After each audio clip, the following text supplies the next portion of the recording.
Dear students, Assalamu alaikum. I hope you would be okay in your respective homes. The challenge that is so severely hitting the world is all is gaining pace day by day. It's better move to remain inside your homes. Sit with the books so that you can benefit yourselves in 12 ways. That is, you can defeat the COVID-19 infection by remaining in home isolation. And secondly, you can prepare yourselves well for the coming examination that shall be taken by board in the month of October or November by reducing some part of the syllabus. And today we are dealing with class 10th social science and political science part. What is democracy and what are its types? The word democracy is of Greek origin. It's combination of two Greek words. One is demos and another is Krisha. Demos means simply people and Krisha means rule. So politically it means rule of the people. But it has two dimensions. One dimension is the social dimension. So democracy in social dimension means equality. Where there is no equality, there is no democracy at all. And when we give it political form, it is ruled by the people.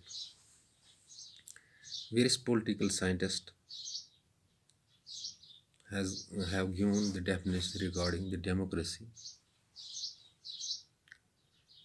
Abraham Lincoln, 17th President of USA, said, democracy is the people, by the people, and for the people. So, summarizing or putting his words in correct form is, it is ruled by the people. It is democracy is for the people. It is rule of the people, by the people, and for the people. So democracies are of two types.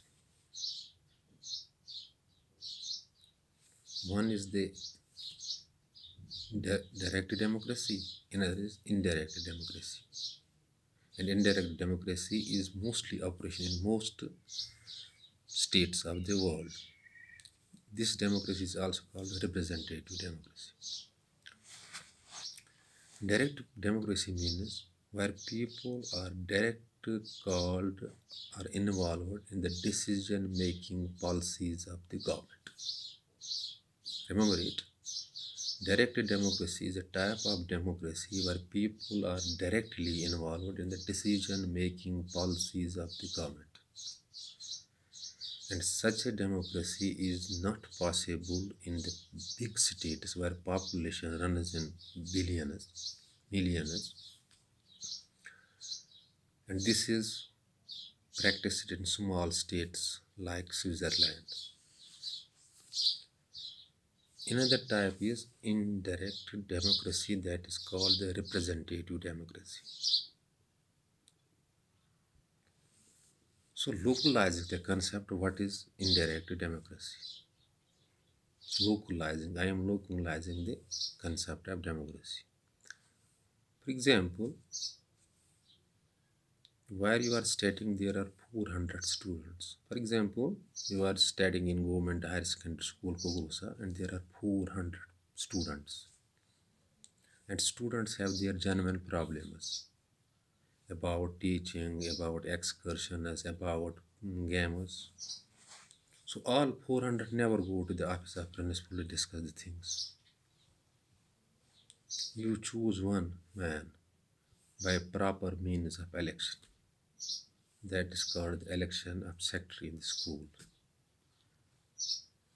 And he gets or she gets elected as the secretary of the school.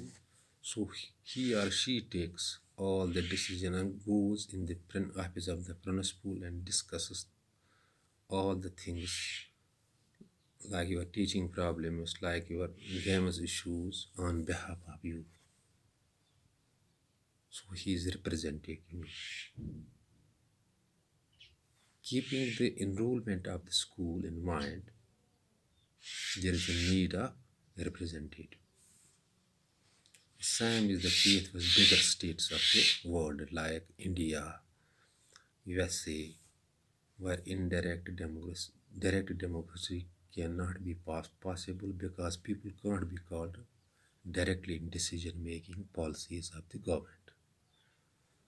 So representative democracy is needed because we can't involve all the people in bigger states in the decision-making policies of the government.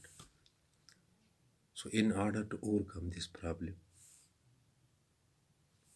we go for the representative democracies. We elect them and they go in the parliament or the state legislature and talk on our behalf. This is called the representative democracy. India is considered the largest democracy in the world because properly elections are held after 5 years and its population is about 1.33 billion. Its size is also very big. In India like state, all 133 people, billion people can't be called for decision making policies of the government. So here is a need of indirect democracy, representative democracy. So we choose representatives from particular constituencies who represent us in the parliament or state legislature who talk on our behalf.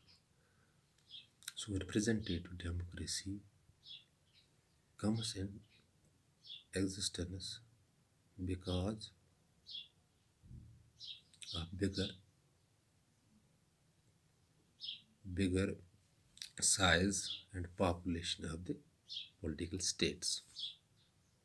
So summarizing the fact, democracy is of two types. One is direct democracy, another is indirect democracy.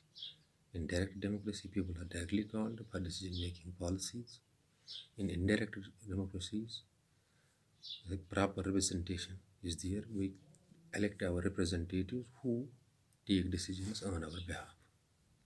But remember, word democracy has originated from Greek word demos and Gracia. Demos means people and Gracia means rule, but it has two dimensions.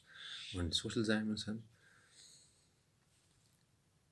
In social dimension, it means equality. Where there is no equality, there is no democracy. In political dimension, when we give it form of the government, it is government of the people and by the people and for the people. That American 17th President Abraham Lincoln has said, "Dear students, take care, be well asset.